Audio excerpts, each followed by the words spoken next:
Imagine you are sailing to an unfamiliar land. You've just been there a few years earlier, and you come back, and the colony that you helped establish there, the very first one, on brand new soil, over 100 people, suddenly vanished. They are nowhere to be found. That is the lost colony of Roanoke in a ruin. I don't necessarily know too much about Roanoke. I know the basics, but LEMMiNO has a video about the lost colony of Roanoke, and I've been very curious about this for a while now. Now, this is actually the first LEMMiNO video that has not been suggested to me, because the previous ones, the Dyatlov Pass was just one that I was personally interested in, and one that was suggested to me. And then, of course, there was Jack the Ripper, D.B. Cooper, and then the Kennedy assassination that came out the Kennedy assassination came out, well, the Book Depository specifically, and I was on that shit. But this is the first time I've actually gone for a LEMMiNO video of my own personal interest that wasn't suggested to me by the community, because I am very fascinated with this, because this is probably one of the oldest, okay, maybe not one of the oldest, but it is definitely one of the most interesting cold cases to ever exist. In human history, that is. Because we still don't know what happened to the colonists of Roanoke. We have no idea. There's speculation, there's ideas, namely that, they were all massacred, or they broke apart and sort of assimilated into nearby Native American tribes, or that they somehow all got crazy sick. I mean, there are just a bunch of theories out there, but to this day, there's been no anthropological or archaeological evidence to point to where they have gone. There's nothing. We have absolutely no idea. So I'm curious to know what LEMMiNO has to say about this. And again, I know a lot of the basics. I know some random details here and there. I know that the first English colonist to be born on American soil was in the Roanoke colony. And I feel like if I heard her name, I'd be like, yes, that was her name. And I remember it was a girl, but I don't remember her name. I'm sure that'll be brought up. But yeah, this is an interesting one that I am very curious to learn a little bit more about. This video was from 4 years ago. I think this is actually a little bit newer than the Dyatlov Pass, but it's older than the rest of the LEMMiNO videos I've watched on this channel. And it's actually a little bit short. Well, I don't know necessarily about the length. It's only like 28 minutes long, which is definitely shorter than some of the other videos that LEMMiNO's produced. But either way, I am very curious. I really want to watch this, and I hope that people are interested in me watching this as well, because this is actually a facet of history that I am a little bit more knowledgeable on. I watch a lot of oversimplified videos, and more often than not, they're covering topics that I'm not familiar with, or eras that I'm not familiar with, or technically both can be true as well. But this era of history, I am very fascinated by. So I do actually know bits and pieces relating to, Roanoke and just this general era of time of human history. Just let me know. No.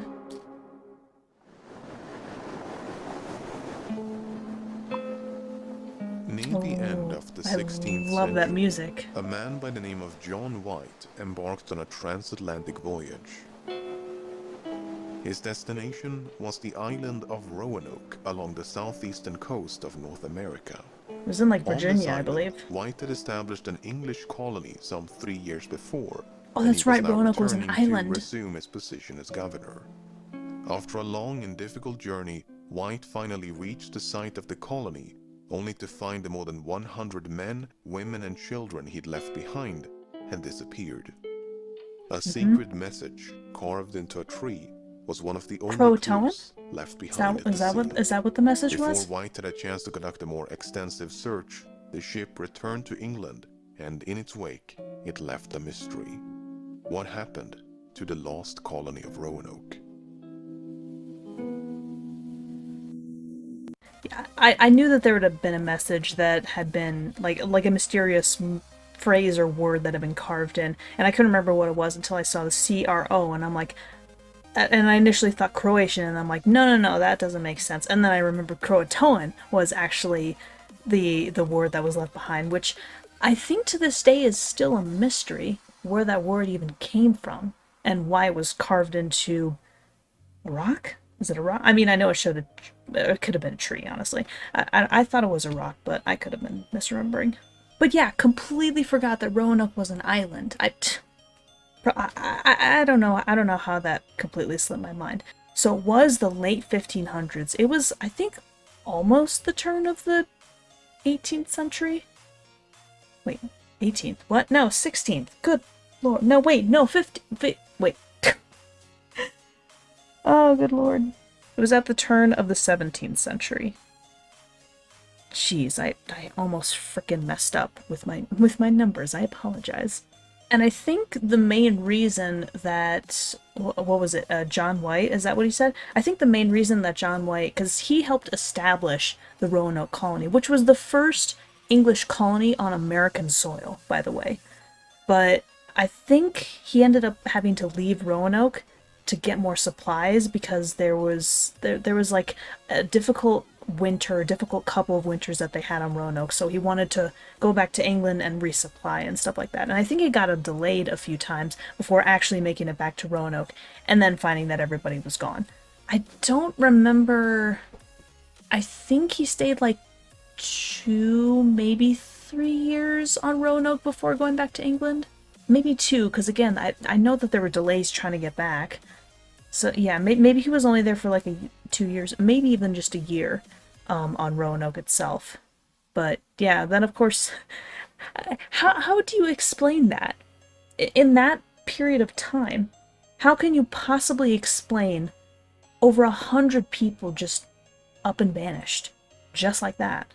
It's still amazing that they haven't found any archaeological evidence. They found no bodies, even to this day. They found no evidence as to where the colonists went. And I do wish we knew, because I feel like this is a mystery that needs solving. I mean, theoretically, too, is that, or who knows, maybe there was like some crazy hurricane or something like that and washed away every single one of the colonists and, whisked their bodies into the ocean where they were never found. Maybe that's why no bodies were ever found. I don't know, man. I'd need to hear more information and get more of a general feel of the timeline of events before making my own judgment. Because again, I haven't heard this tale about Roanoke in a long time, so I don't actually have an opinion on what I think could have happened right now. I just know of the theories and I know some of the information. But I want to know more. That's why I'm watching this. What happened to the lost colony of Roanoke? Simple title card, but it works. Before we can tackle the lost colony, we first need to understand the events leading up to its disappearance. That is very true. The story begins in 1584, when 2 ships sailed across the Atlantic to scout for a suitable location for the planting of the first permanent English colony in America. In mid-July, they made landfall on a string of barrier islands known as the Outer Banks. The English quickly developed friendly relations with the local Native Americans and were soon invited to their village on Roanoke Island. After about a month, the scouting expedition returned to their ships and sailed back to England. Upon the expedition's return in late September, the man in charge of the enterprise, Walter Raleigh, immediately began preparations to plant a permanent colony somewhere along the Outer Banks. Raleigh was soon thereafter knighted by Queen Elizabeth I, and the new land was to be named Virginia in honor of the Virgin Queen. In April of 1585, a fleet of 7 ships departed England with a complement of roughly 600 men and loaded with enough provisions to sustain the colony for about a year. The fleet reached the Outer Banks at the end of June, but was soon faced with a crisis. Navigating the waters of the Outer Banks can be notoriously treacherous, as indicated by these sinking ships. And when the flagship passed through one of the shallow inlets, it struck a shoal and was nearly destroyed. As the flagship carried the bulk of the provisions and most of it was now spoiled by seawater, the scope of the colony had to be dramatically reduced. There were supply issues, so that's probably why I had to leave. Far fewer than initially intended, were stationed on Roanoke Island, and with the natives' approval, they began construction of what was to become the Roanoke colony.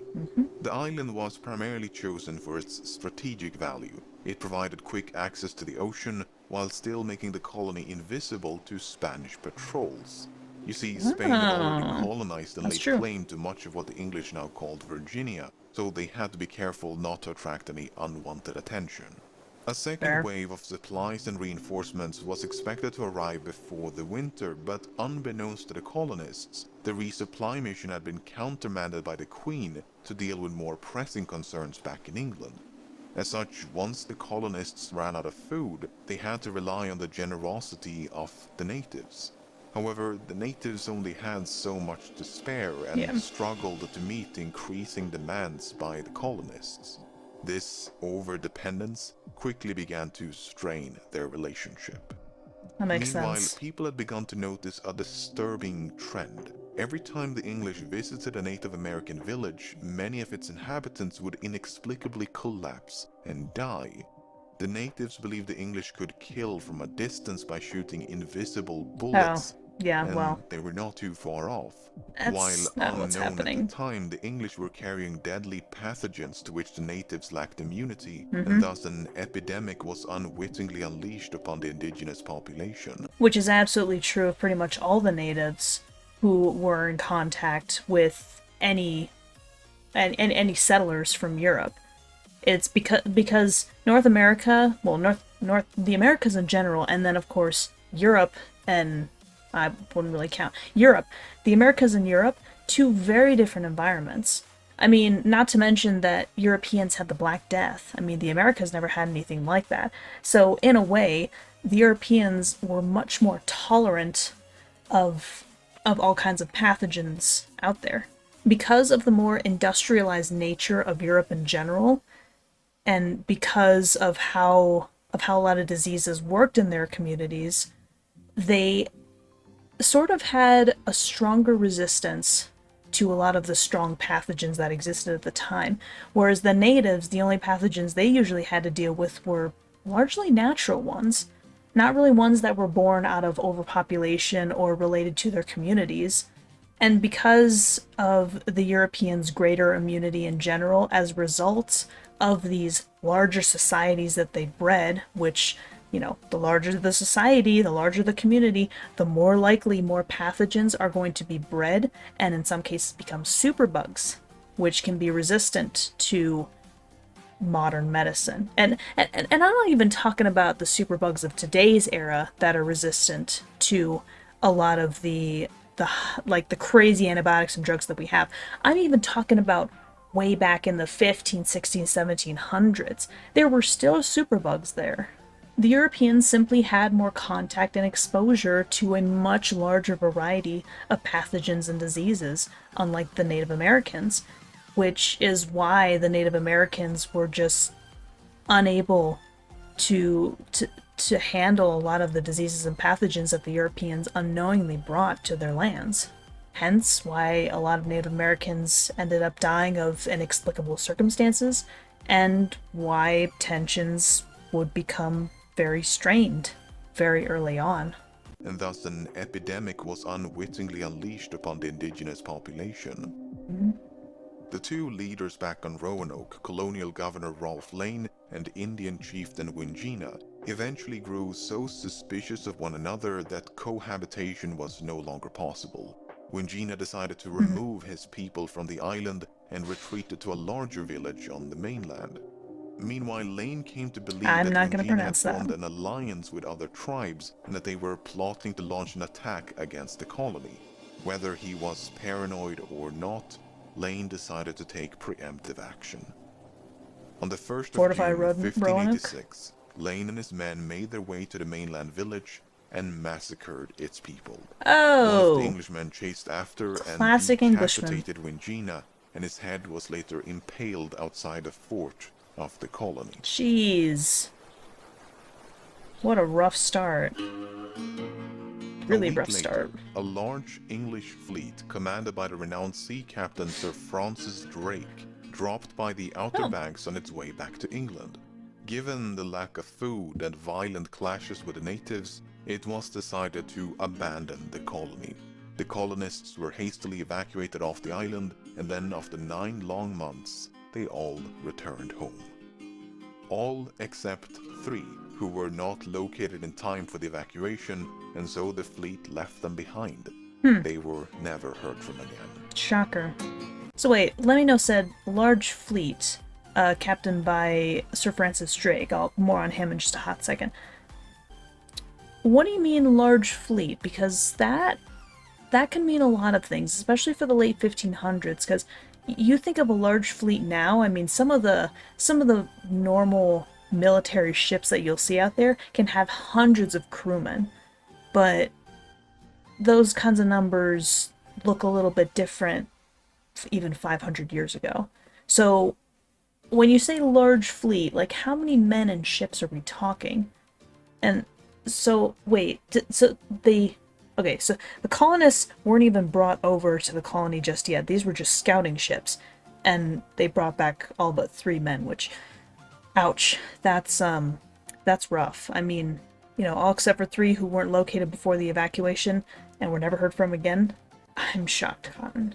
Sir Francis Drake is an interesting individual, though, so I only know bits and pieces about him, in large part because of the game series Uncharted. Sir Francis Drake actually has a very pivotal role with regards to the main character of Uncharted, who is a supposed descendant of Sir Francis Drake, even though Drake had no heirs, or at least I think that's what the official story is, both in-game and in real life. Now, Drake is seen as an individual in the Uncharted games who discovered various things around the world, namely El Dorado, the City of Gold, is what he discovered in context of the games. In reality, though, he is most well known for, I believe, his circumnavigation of the whole world. I don't remember what was significant about it. It was either the first successful expedition or I don't know, something to that effect. But back in the late 1500s, that was a huge deal. So he was a little bit of a huge deal at the time that the scouts were being sent out to Virginia and Roanoke and just that area in general.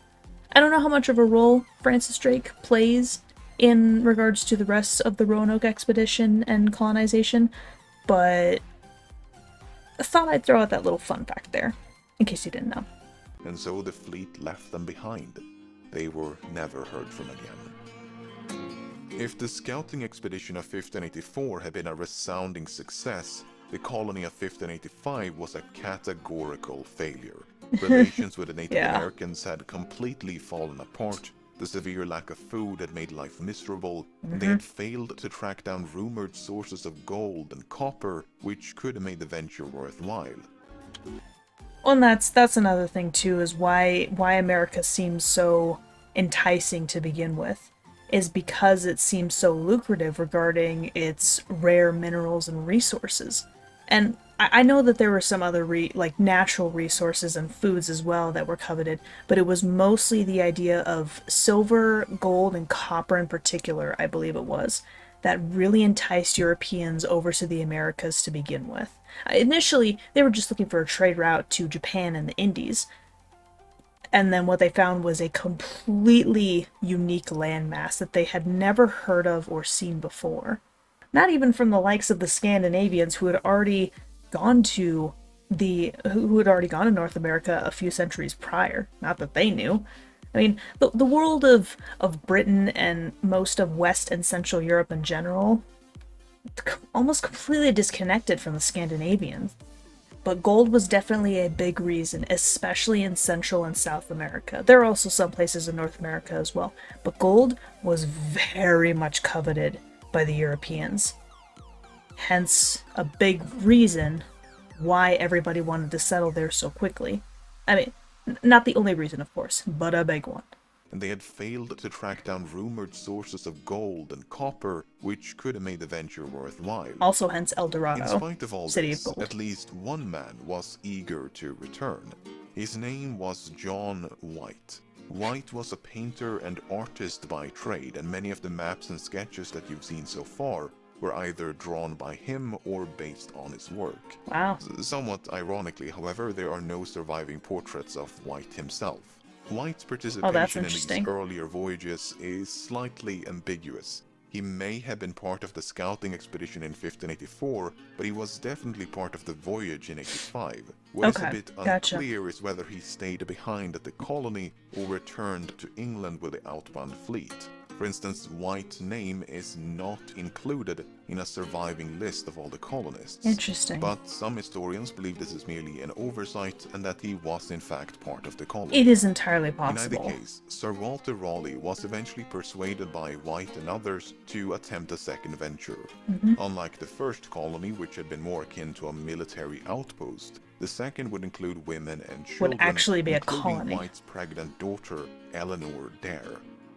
After a long struggle to secure the necessary funding, a fleet of 3 ships Eleanor commanded by Dare, got White, it. who would also serve as the governor of the colony, departed England in late spring of 1587.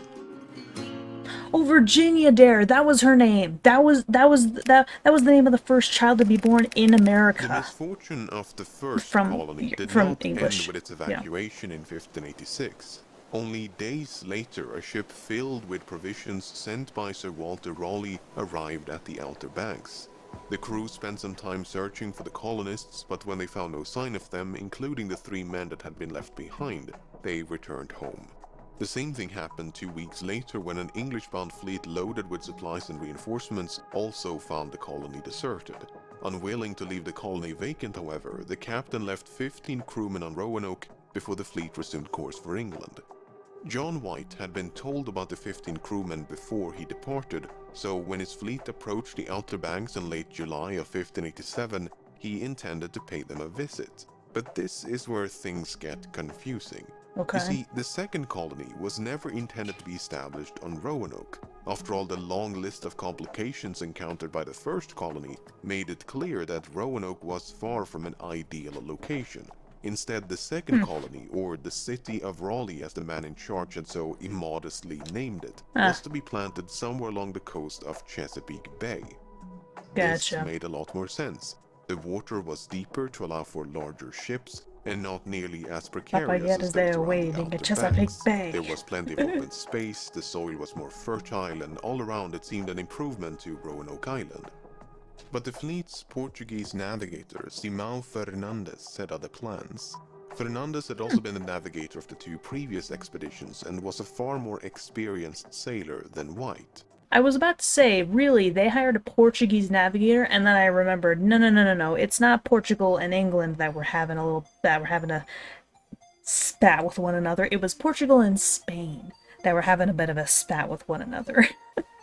When my sister and I visited Portugal back in 2021 to visit our parents who were living there at the time, my sister and I, and well, our family and I ended up going to a lot of different places, including this like maritime museum where we learned a lot about maritime history regarding Portugal, especially as it connected with Spain. Because let's just put it this way: for those of you who don't know, Spain and Portugal are basically like brothers. They love each other very much, but they are very much rivals, and they still do not like each other a lot. So there are always these spats that came up between Spain and Portugal over the years, and maritime exploration was one of the biggest. Portugal was actually ahead of the game in terms of maritime exploration, especially of the Americas, for a very long time, until I think Spain caught up with them and overshot them, or Spain just kind of caught up with them, and then they were just kind of going back and forth on, I'm better, no, I'm better, no, I'm better, no, I'm better. So yeah, I did get confused as to why the English would hire a Portuguese navigator, but then I'm like, no. The Portuguese didn't have a problem with the English, so of course they would have a Portuguese navigator. And they would have a Portuguese navigator because the Portuguese were very good at that. They were very good when it came to ships and maritime exploration. So I'm slowly getting a little bit more and more familiar with the history of what's going on with Roanoke. I didn't realize that they were immediately diverting towards Chesapeake Bay for another colony location. I think I still need to listen to this a little bit more to get a better idea, because I feel like I'm slightly confused by the timeline of events. But I might need to rewatch this at some point, or probably at least watch a little more for the time being. Fernandez had also been the navigator of the 2 previous expeditions and was a far more experienced sailor than White. I missed that. So even though White was officially the captain, it seems much of the crew respected the authority of Fernandez. I believe when that. Fernandez decided to ignore the plan about Chesapeake Bay and instead simply dumped the colonists on Roanoke, White did nothing to challenge his decision. The rest of the crew quickly fell in line, and soon enough everyone disembarked for Roanoke. Upon reaching the abandoned colony, there was no sign of the 15 crewmen they had come to assist. Instead, they found a pile of bones that appeared to be the remains of one of them. White suspected the men had been attacked by vengeful Indians, and any doubts he might have had were soon to be raised. After only a few days on the island, a colonist by the name of George Howe was attacked by a group of natives who pelted him with 16 arrows before caving in his skull with a wooden club. A brutal yet unmistakable message. The English were no longer welcome on Roanoke. So I didn't actually realize that 15 colonists had been left on the island, and then they sort of mysteriously disappeared, but not quite in as extravagant a fashion. I didn't realize that there were multiple disappearances that happened on Roanoke. Although, in this case, it seems like the reasoning was obvious, given, the Englishmen getting attacked and the bones that they found. It makes sense there. It's just the next major disappearance event that seems to have raised more questions than provided answers. A brutal yet unmistakable message. The English were no longer welcome on Roanoke. Even so, the colonists were not without allies. You see, when the scouting expedition returned to England in 1584, 2 Native Americans named Wanchese and Manteo were brought along with them. Wanchese was from Roanoke, while Manteo was from a neighboring village on the island of Croatoan. When they were finally brought back to North America in 1585, they had developed vastly different opinions of the English people. As soon as they made landfall, Wanchese returned to Roanoke with nothing but resentment for these foreign invaders. Meanwhile, Manteo was fascinated by everything the English had to offer. He became their trusted guide and a mediator of sorts to smooth out relations upon first contact. Wait, Croatoan was the name of I thought it was a strange word. But Croatoan was the name of a nearby island to Roanoke? If that word / name of the island was then carved in to a tree or a rock or whatever it was, then that could have meant that some colonists maybe tried to escape to Croatoan Island, especially if they had a connection with Manteo.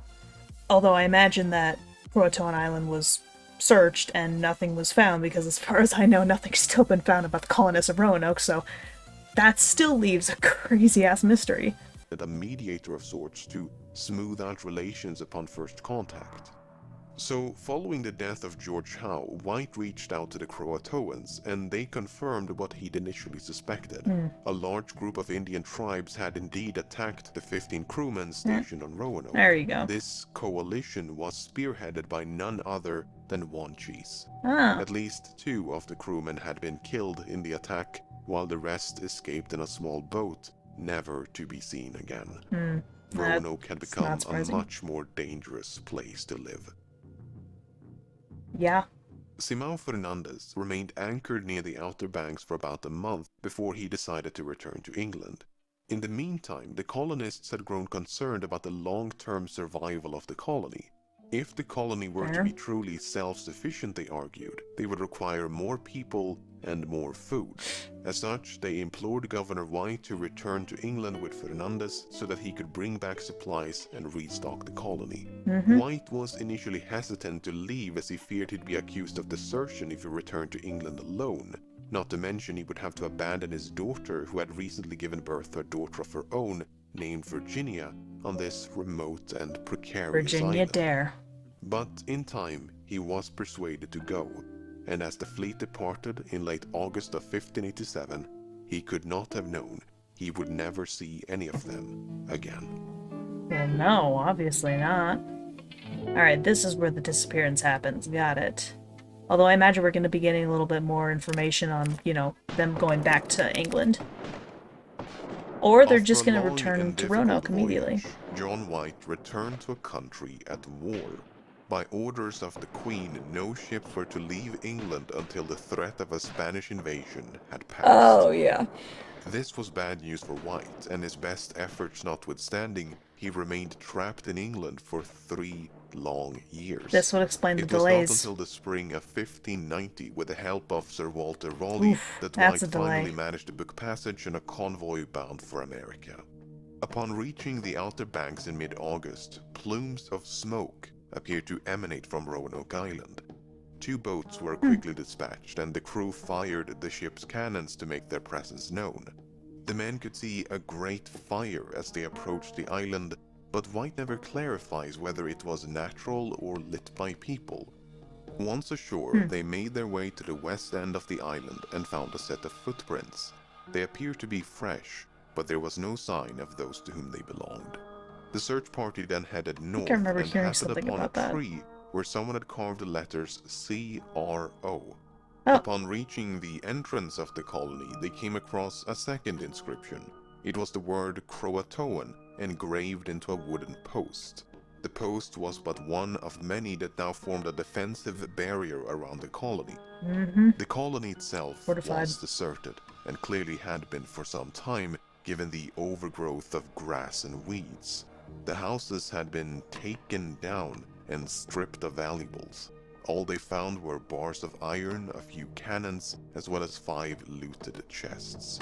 So here's the thing when it comes to salvaging. So if say you're in a battle with somebody, like you are part of a group that's in a battle with another group, and this is a case where one side is clearly the victor. As the phrase goes, to the victor go the spoils. So they're probably going to chase out the other group. They're going to kill them all, usually one or the other, and then they're going to steal the valuables. And that can usually be done in a matter of hours, days, maybe weeks at that. But nature is very different, because nature does require some time to reclaim what essentially was theirs. I've seen a lot of really fascinating videos and documentaries about if humanity just up and vanished, like everybody just vanished in the blink of an eye. What would happen? What would happen to all the bridges and the buildings and the ships and like all the man-made structures, basically? From a little house like this to the freaking like pyramids of Giza. What would happen to all those kinds of man-made structures? The fact of the matter is, humans can build and destroy things very quickly. The same is not said for nature, especially to build it back up. Once something of nature has been destroyed, it's very hard to bring it back, to reclaim its spot and its existence, I guess you could say. So the presence of the smoke, because it's unconfirmed, I can't really take that into account. But because all the valuables have been stripped, it's definitely clear that that could have happened at any time in the last 3 years that White and the others had not been present on Roanoke. But the nature starting to take roots and take back itself, its own land in a strange sort of way, that could very well be an indication that the colony had been deserted or abandoned or not taken care of for months at the very least.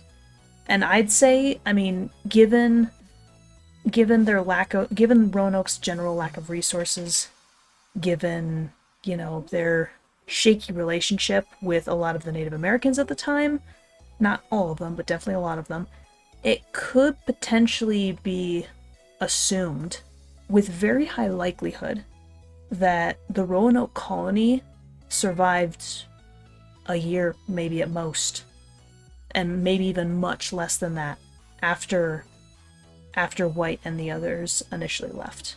Strictly my opinion, based on what I know about nature. This whole idea is mostly stemming from the idea of what do I know about how nature does things? So, is it a stretch? Yes. But there's reasonable proof to back it up. All they found were bars of iron, a few cannons, as well as 5 looted chests. There was no trace of the roughly 115 colonists, nor the small boats left in their possession. As far as anyone could tell, no one had lived here for quite some time. Yeah. The That story sounds of right. the lost colony is often centered around the 2 engravings, and without the full context, it's easy to see how an author might imbue these inscriptions with intrigue and mystery. In truth, the Absolutely. carvings are some of the more well-understood elements of the entire story.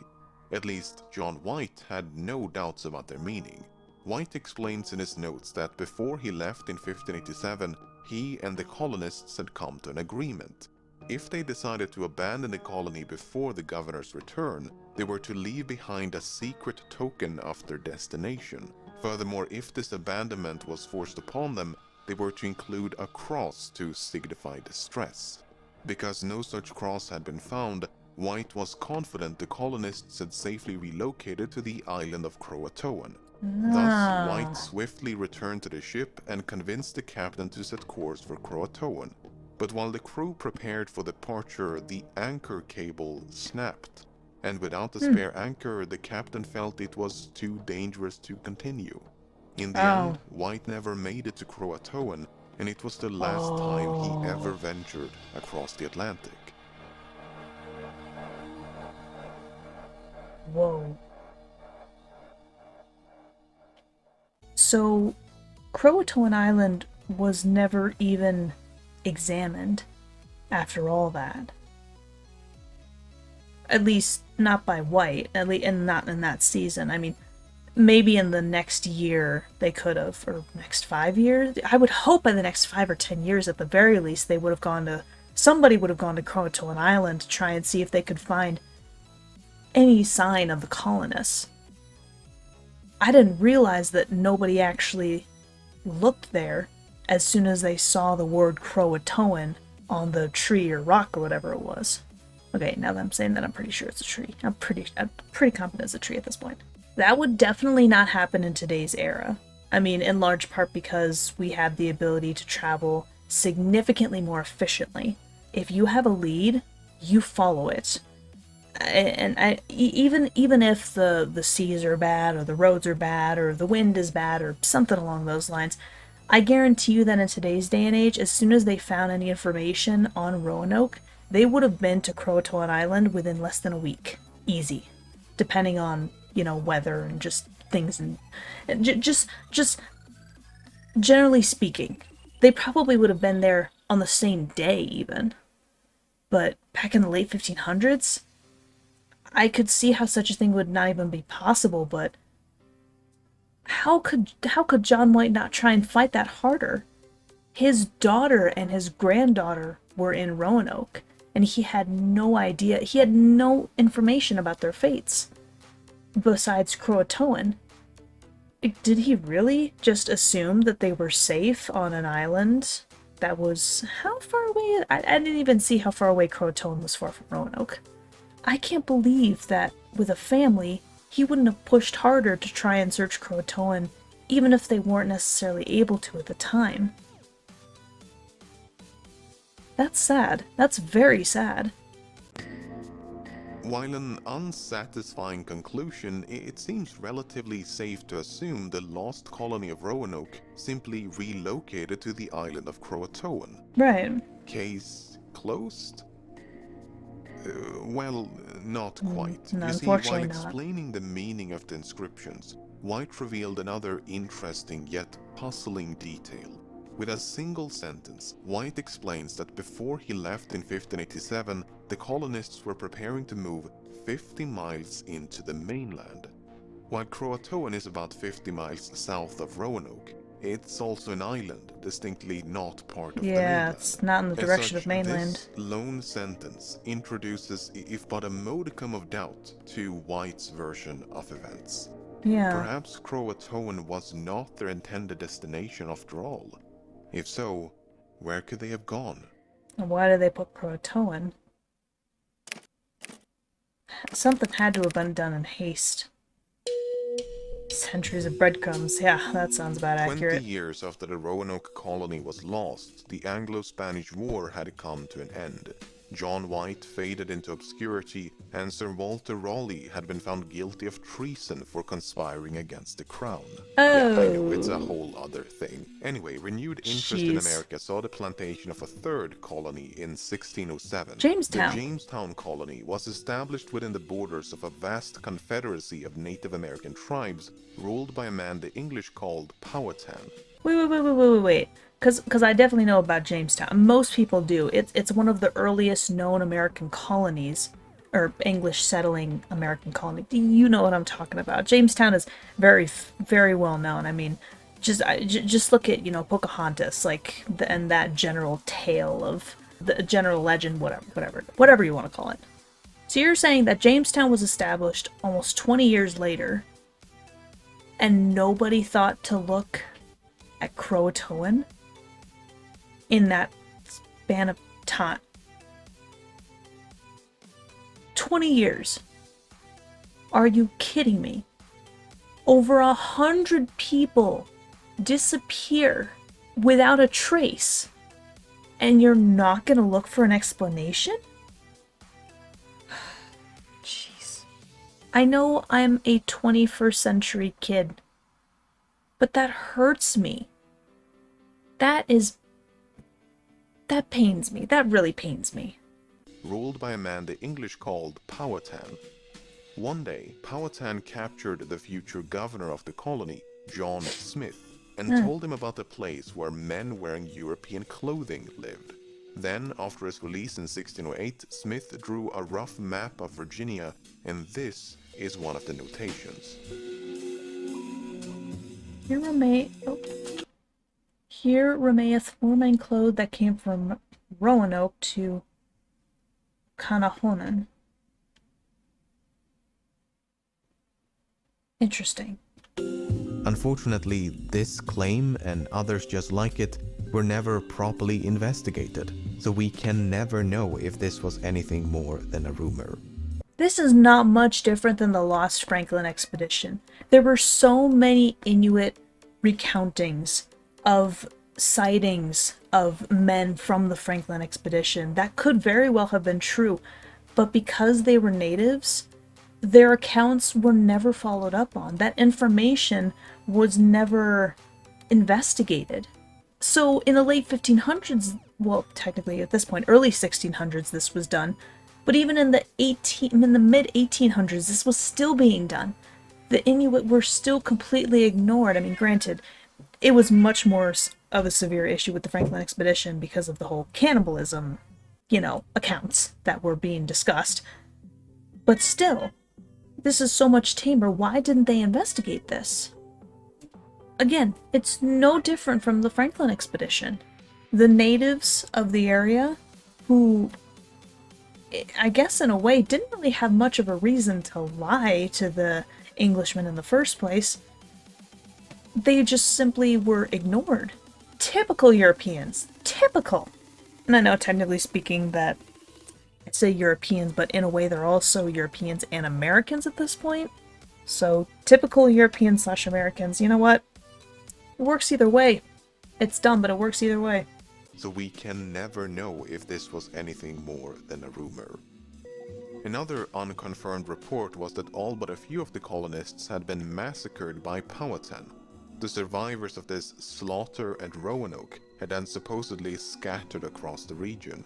The problem is, White did not report any human remains or signs of a battle when he returned to Roanoke in 1590. True. Even so, an acquaintance of John Smith later wrote that Powhatan had confessed to the massacre after Smith was captured. Smith himself, however, makes no mention of this alleged confession, and he was not exactly known to shy away from embellishment. Pocahontas. Other reports included sightings of Native American children with unusually pale skin and blonde hair, which led many to suspect they could be the descendants of the lost colonists. What they had no way of knowing at the time, however, was that albinism is far more prevalent among Native Americans than Europeans. A more Very true. solid lead emerged a full century later Oh when the my English God. explorer John Lawson made contact with a tribe known as the Hatteras. The Hatteras occupied the same land as the Croatoans, but the island was now much Oh. larger and known as Hatteras Island after a storm had closed one of the inlets. Oh. The Hatteras explained to Lawson that some of their ancestors had been white and able to read. Several members of the tribe also had grey eyes, a unique trait of the Hatteras according to Lawson.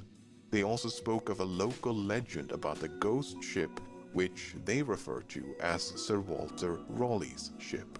Huh. Hearing all this, Lawson grew convinced the Hatteras was in fact the descendants of the lost colony. Much like John White, Lawson believed the colony had been relocated to Croatoan, and over time the two peoples had become one.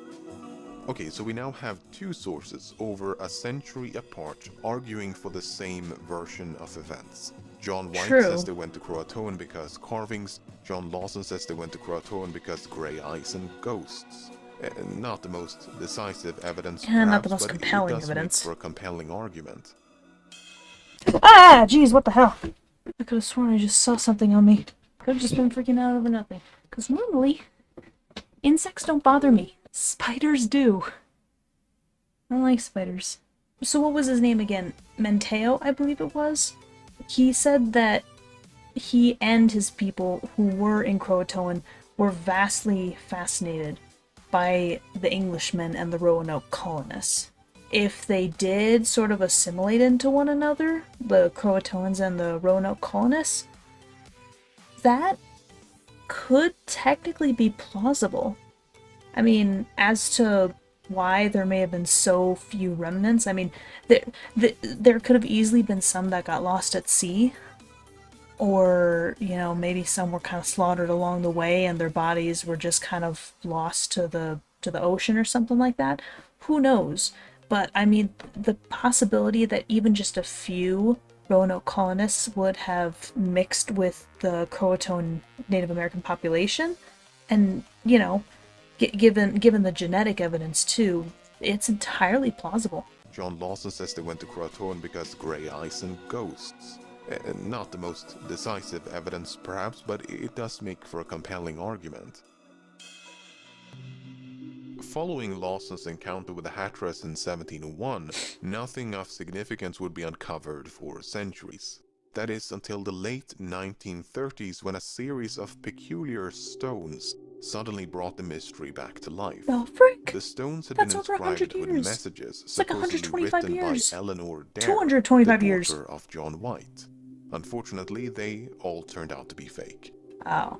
Well, all except the first stone, whose authenticity remains in doubt. This stone features a message from Dare addressed to White in which she describes the tragic death of her husband and child. The composition of the stone makes it well suited for inscribing a message, but a poor choice for a forger, as they would have had to chemically age the fresh markings to match the weathered surface. It would not have been impossible, but quite difficult to do so in the 1930s. Ananias, Dare, and Virginia went hence unto heaven, 1591.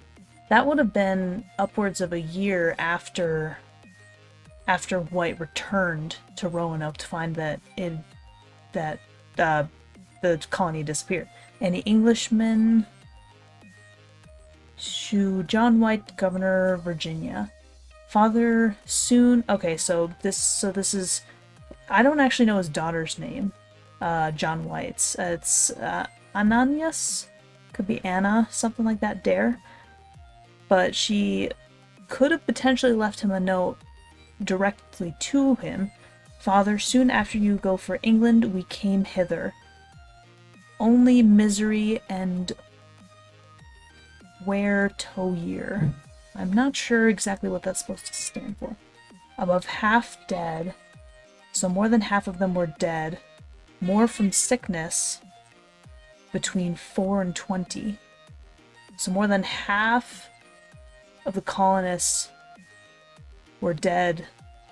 Toe year more. I'm not entirely sure what that could mean. But then there were like 4 to 20 of them, which was about a sixth of them, give or take, died from sickness. Salvage with message of ship unto us. Small space of time they... Affright of revenge. Revenge? So, some of them may have been killed? We believe it's not you. Soon after ye salvages feigned spirits angry. Sudan murder... all save 7, so all except for 7. Mine child, and he used to slain with much misery. Bury Alnir 4. 4 of them were buried east of the river upon a small hill. Names written on the rocks. Put this there also. I'm not entirely sure what also is. Salvage shew this unto you, and hither we promise you to give great plenty presents. Man, Old English is very difficult to follow. I think I got the general gist of it. There are a couple of words and phrases that I'm a little bit unsure of, but if this is legit, because again, we don't, like LEMMiNO just said, it's unknown if this is legit or not. If this is legit, in a lot of ways, that could be mystery solved. Well, for the most part. But if it's fake, then we're back at square one. It would not have been impossible, but quite difficult to do so in the 1930s. On the other hand, the man who supposedly found the stone was never heard from again, and the precise location of its discovery was conveniently kept secret. The credibility of the writing is equally contested, and there's just no consensus on what to make of it. That'll make it. Modern That'll make things archaeological difficult. research has also been plagued by uncertainties. Excavations at Roanoke have mostly confirmed the presence of a 16th century English colony, but have done little in the way of determining its fate. Yeah. Meanwhile, excavations on Hatteras has yielded a mix of Native American and European artifacts, including the hilt of a light sword, but nothing that can be definitively linked to the lost colony. To make matters worse, much of the evidence may now be underwater due to centuries of shifting sands. Oh yeah, and that'll do it. erosion That'll of do the it too. islands. It was partially out of frustration for this lack of progress that researchers made a remarkable discovery in late 2011. Oh. While inspecting White's map of Virginia, a member of the First Colony Foundation took note of these patches.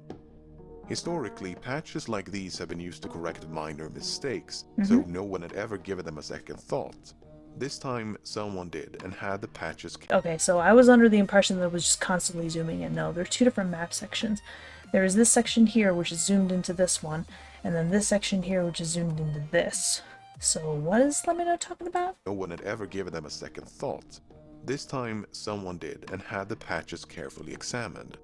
Underneath the lower patch, they found exactly what you'd expect, minor corrections. Underneath the upper patch, however, they found this. This 4-pointed star is a typical representation of a fort.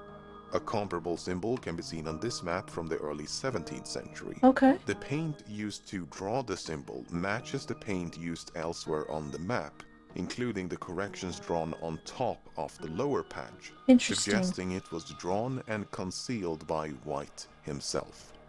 More puzzling still, a slightly smaller 4-pointed star enclosed by 2 concentric squares has been painted with invisible ink on top of the patch. Interesting. This symbol can even be faintly discerned with the naked eye, meaning it's been hiding in plain sight all along.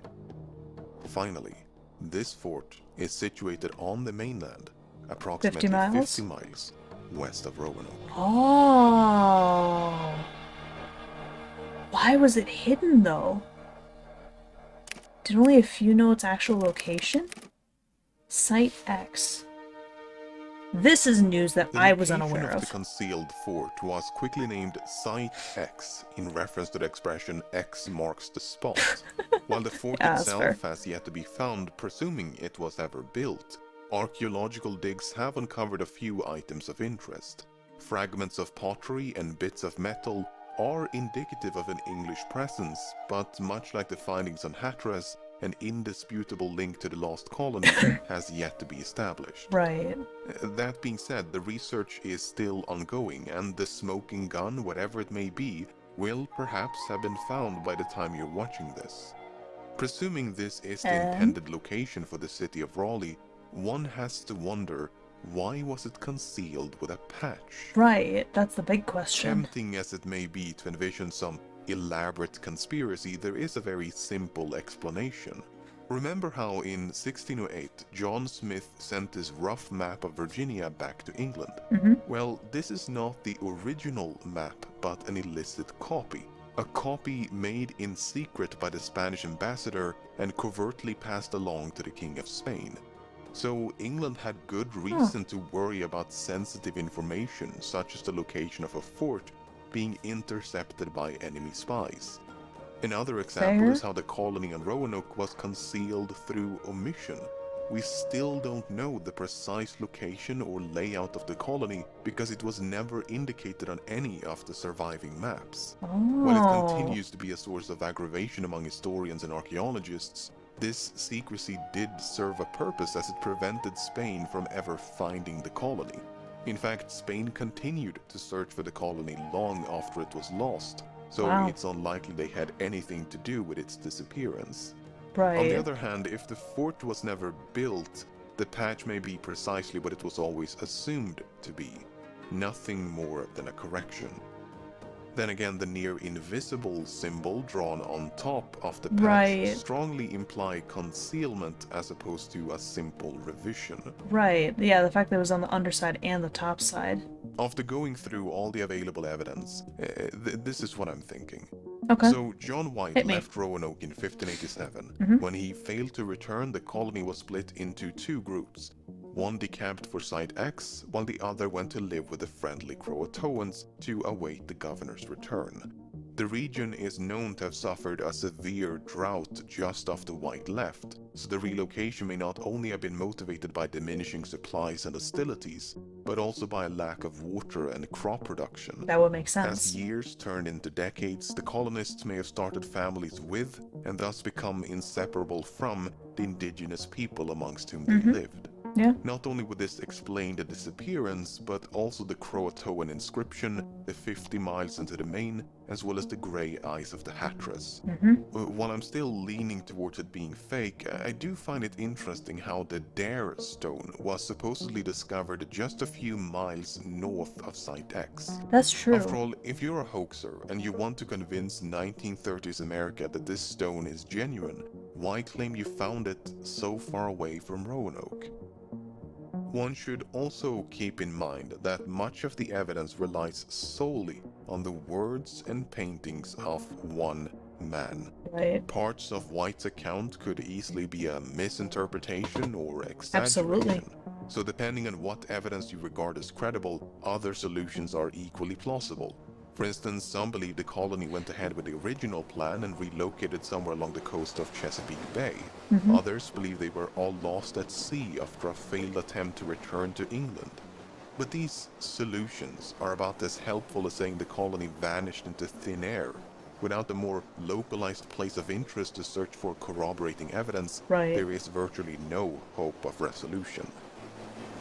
So, with all that being said, many questions remain. What happened to the 3 forsaken colonists and the 13 crewmen? Why did Simão Fernandes disobey orders and dump the colonists on Roanoke? Why was one of the 2 engravings left incomplete? Why was everyone named John? As for the most important question of them all. Why was everyone named John? If there is an answer to that question, chances are it lies buried somewhere at Site X, just waiting to be found. Entirely possible. I'm gonna let all the patrons roll through. I mean, look at all these people who supported LEMMiNO even back then, and there's still plenty of people that do support LEMMiNO. Wow. Okay, so I already did know a little bit of this information, but I also got a lot more information that I didn't know and a lot more context behind some of the information, so things do make a little bit more sense now. Okay. So, So the general gist of the story is that there were scouting parties who decided to check out Roanoke, but then due to strenuous relationships with the natives, they left. The 3 of them were left behind and never heard from again. And then they made plans to come back, and like 15 or so men were left there. And then shortly after, the rest of the colonists were essentially dumped onto Roanoke instead of somewhere around Chesapeake Bay as was intended, which ended up becoming the 100 or so colonists of Roanoke. But somewhere along the way, all the colonists disappeared without a trace. Their colony had clearly been scavenged from, but it was unclear, yet simultaneously unlikely, that there was a battle that had taken place, and even if there had, it would have been months, maybe even years prior to White returning to Roanoke in 1590. So I'd say that there's a good chance that some of them being killed by natives, others getting sick, some being lost at sea, and others relocating to Site X and or Croatoan Island. Any combination of those are entirely plausible, because yes, the fact of the matter is that the colonists did have access to some boats. How many boats and how many could fit in said boats, either we don't know or that information wasn't provided in this video, so I can't say for sure. But if they did have boats, they could have easily gone just about anywhere. I'd say it's less likely that they would have tried to sail back to England, because if they had something more similar to rowboats as opposed to, you know, big galleons or something like that, there would have been no way that they could have sailed back to England, even if they were desperate. But it is entirely possible that they would have tried to go up into Chesapeake Bay over towards Site X.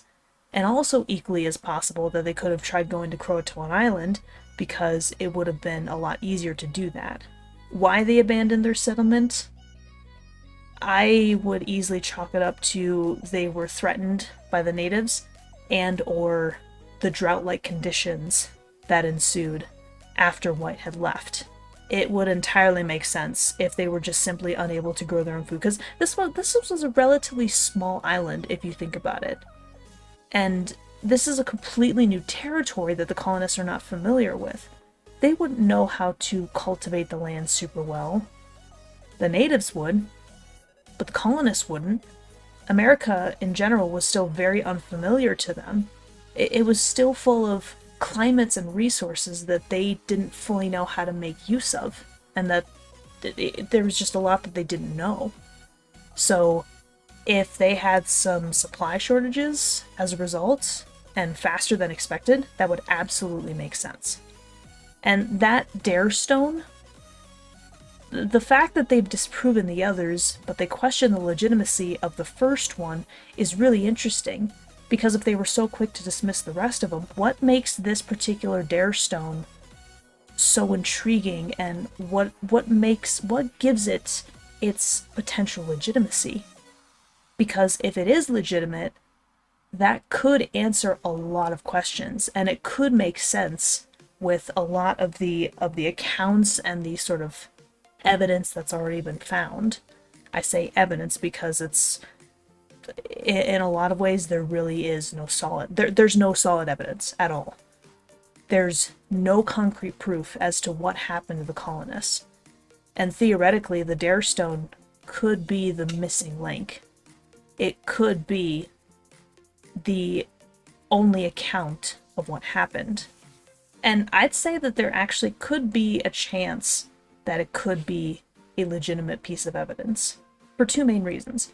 One is that the account of events on the Dare Stone could very easily explain what happened to the colonists and why there were so few of them left, even after they may have assimilated into other areas, into, you know, Native American villages. And two, it was the only stone where its legitimacy couldn't be proven or disproven. The rest of them, from the sound of it, were easily dismissed and proven to be fakes, even in the 1930s. But that one Dare Stone in particular, it was questionable. Obviously, being a scientist and a very logical individual, that is not enough for me to be like, oh yeah, no, that Dare Stone has to be legit. but because of the circumstances, I think that there is a very real possibility that it could be legit. Now, if it's not, it sounds like it's an excellent fake. But it could perfectly explain what happened to the colonists. And it also explains that even at the end, there were very few colonists left. Which would also explain how they kind of disappeared as quickly as they did. But if the Dare Stone is not legitimate, what I think is that Roanoke could very well have been threatened by Native American populations, especially if they were gathering up for a larger assault, as they had before. Because there was proof that they had done that before. And that there were some scouts that were sent to Croatoan Island, and that some of them tried to relocate, but some of them may have been killed along the way by Native Americans, and probably been lost to sea as a result. And that others, due to namely circumstances of not having any resources or food, just got sick and died. And that some of them did assimilate with the Croatoan population. The information about Site X, though, it's I feel like Site X could be important to some capacity. I just don't know how much. Because LEMMiNO did talk a little bit about Site X, but he didn't talk too much about it, so I can't really form a definitive opinion on if some colonists would have either made it there or at least tried heading there. Because again, we know the colonists had boats. I don't know how many they had or how many the boats could hold. But we know they had boats. Boats, plural. So they could very well have had at least two, with, you know, at least one going up to Site X and another going to Croatoan, or however many boats that there were. But again, I don't know those specifics. But if there were any that tried to go to Site X, and there were any that made it, I feel like there would be some kind of anthropological or archaeological evidence behind that. If there is, it hasn't been found yet. But there's also just the possibility that there is none, because either nobody ever tried to make it to Site X, or they didn't make it. Either way, it's still a lot of unanswered questions, and I feel like until that Dare Stone can be definitively proven or disproven, there could be a very real chance that we may never know what happened to the Roanoke colonists. The world may never know. But it's a truly fascinating mystery and cold case, very similar to the Franklin expedition. This was a good one. It was less than half an hour, but this was a really, really good one. I appreciate the research that LEMMiNO does into all of these, and I appreciate the patrons who support him that allow him to be able to make content like this. It's very good content. I love how he tackles these kinds of cases. He either tries to take a different perspective on these incidents, or he explains them so meticulously in a way that's informative, that makes sense for the most part, and that just gives people an unbiased view on things. And I appreciate that. Very much so. I was really happy to watch that. I was very pleased with this entire video. And I'm glad I got to learn a little bit more about the Lost Colony of Roanoke. This was really good. This is probably one of my favorites so far. I mean, the Diablo Pass is good. I still think Jack the Ripper is my favorite, but honestly, this might be second, because this one is very good too. But anyways, I can't think of anything else that I want to talk about. I think I've been talking long enough. My voice is starting to feel it. So I'm gonna go ahead. I'm gonna end it there. If there are any other forensic, cold case, mystery type videos that you guys want me to watch, let me know in the comments down below. And LEMMiNO has a Patreon in order to make these videos. Definitely suggest subscribing to him if you can. And speaking of Patreon, I also have one as well. It's not nearly as extensive or as rewarding as LEMMiNO's, I don't think. But, you know, you could get early access to all kinds of videos. You get early access to new comic pages, my Wolf Comic Hunters. You can get exclusive access to South Park reactions and to, you know, non-edited, non-transparent videos, kind of like this one, because I decided to start transitioning to that for a reason. you know, in-depth analyses and commentary on new videos, new art projects, that kind of stuff. But yeah, I've got a lot of things on my Patreon. And of course, if you just want to stick with YouTube stuff, that is completely fine. You are welcome to do that. I also have a couple of YouTube memberships as well. They offer some early access and even exclusive access to various kinds of video material that I have. Mostly YouTube stuff. Patreon is a little bit more extensive. So I definitely urge people to support Patreon. I'd love to do more stuff like this, because this is the stuff I feel like I can really commentate on, that I can really provide an analysis on. I very much enjoy this kind of content, these kinds of videos. LEMMiNO and Oversimplified Style in particular, I love their editing style, and I love their storytelling style as well. Also, the same can be true for like Scary Interesting and Wendigoon, but...